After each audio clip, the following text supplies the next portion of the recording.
Едно време живял един селянин, който отивал в битката на Троя, но той се оказал убиец. Той отивал натам. Видял един човек.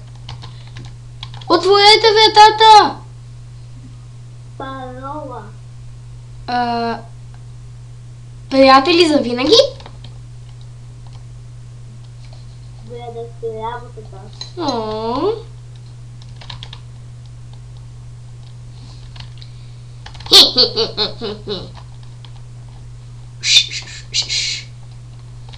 Сега ще го убия.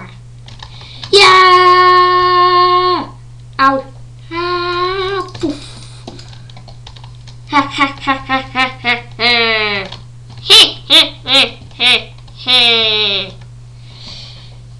Парола. Олеле! Паролата била гледай си работата. Тогава пазачът, който бил умел, възкръснал. Онзи човек се върнал. Само че с диамантена броня, меч и лък.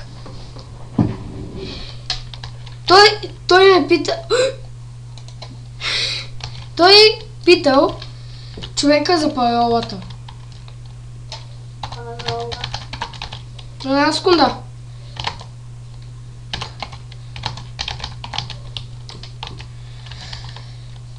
Давай пак.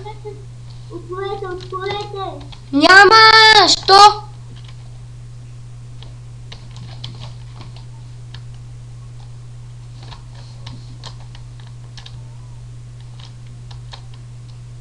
Тогава странният човек с диамантената броня се опитал да го убие. Но този мазник го убил. Пак.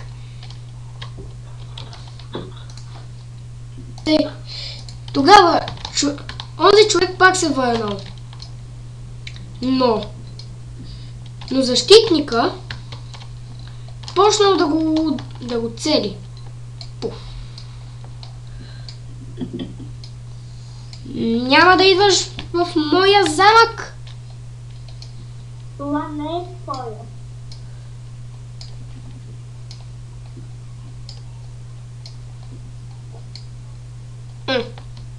Атака! Човекът пак го победил.